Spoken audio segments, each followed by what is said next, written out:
U.S. bypasses Congress to approve $151.8 million munitions sale to Israel. Iran will not surrender to Israel. U.S. Masoud Pezeshkian.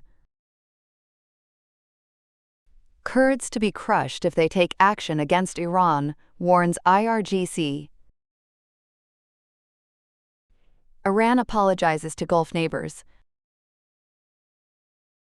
The United States has approved a $151.8 million sale of munitions and related military support to Israel, bypassing the usual congressional review process. The U.S. State Department said Secretary of State Marco Rubio invoked emergency authority to allow the immediate sale, citing national security interests. The package includes 12,000 BLU-110AB 1,000-pound general-purpose bomb bodies, with the Texas-based company Repcon USA listed as the main contractor. The decision comes a week after the United States and Israel launched attacks on Iran, triggering retaliatory strikes by Tehran across the region. The move has drawn criticism from some U.S. lawmakers. Democratic Representative Gregory Meeks said using emergency powers to bypass Congress suggests the administration may not have been fully prepared for the conflict.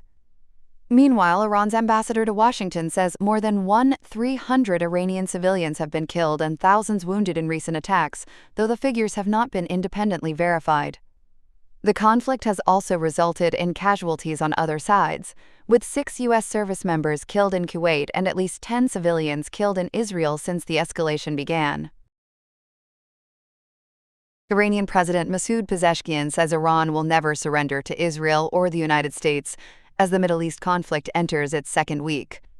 In a speech broadcast on state television, Pezeshkian rejected calls for Iran's unconditional surrender, saying the country would continue to defend its sovereignty. The conflict began after U.S. and Israeli strikes on Iran on February 28, which killed Iran's supreme leader Ayatollah Ali Khamenei and triggered wider regional tensions. Since then, Iran has launched missile and drone attacks targeting Israel and U.S.-linked sites across the region, particularly in Gulf countries. Pezeshkian, who is serving on a 3-member interim leadership council following Khamenei's death, also apologized to neighboring countries affected by Iranian strikes. He said Iran would avoid further attacks on neighboring states unless assaults against Iran originate from their territory.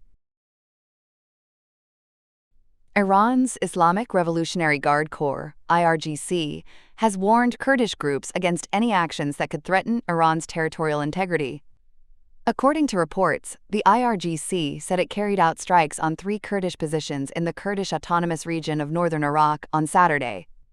In a statement, the force warned that any separatist groups attempting to undermine Iran's sovereignty would face a strong military response. The warning comes after reports that Iranian Kurdish forces based in Iraq were preparing armed units that could be deployed to Iran if necessary. Meanwhile, media reports have also raised claims that the United States Central Intelligence Agency could be supporting Kurdish groups, though the White House has denied any plan to launch an uprising in Iran through Kurdish forces. The Kurds are one of the largest ethnic groups in the Middle East, with an estimated population of around 40 million people living mainly in Iran, Iraq, Syria, and Turkey. For decades, many Kurdish groups have sought greater autonomy or an independent state, making the issue a long-standing source of regional tension. Iranian President Masoud Pezeshkian says Iran will no longer target neighboring countries unless attacks against Iran originate from their territory. In a statement, Pezeshkian apologized to Gulf states that had previously been struck during the conflict, saying Tehran had decided to avoid further attacks on neighboring countries under normal circumstances. However, reports of explosions in Bahrain and Qatar emerged shortly after the announcement. Earlier, footage circulated online appearing to show a drone strike near Dubai International Airport, prompting the airline Emirates to suspend some operations in the United Arab Emirates. During his remarks, Pezeshkian called for unity among Iranians, saying the country must set aside internal differences and defend itself amid the ongoing conflict. He also rejected comments by U.S. President Donald Trump, who said the war would end only with Iran's unconditional surrender.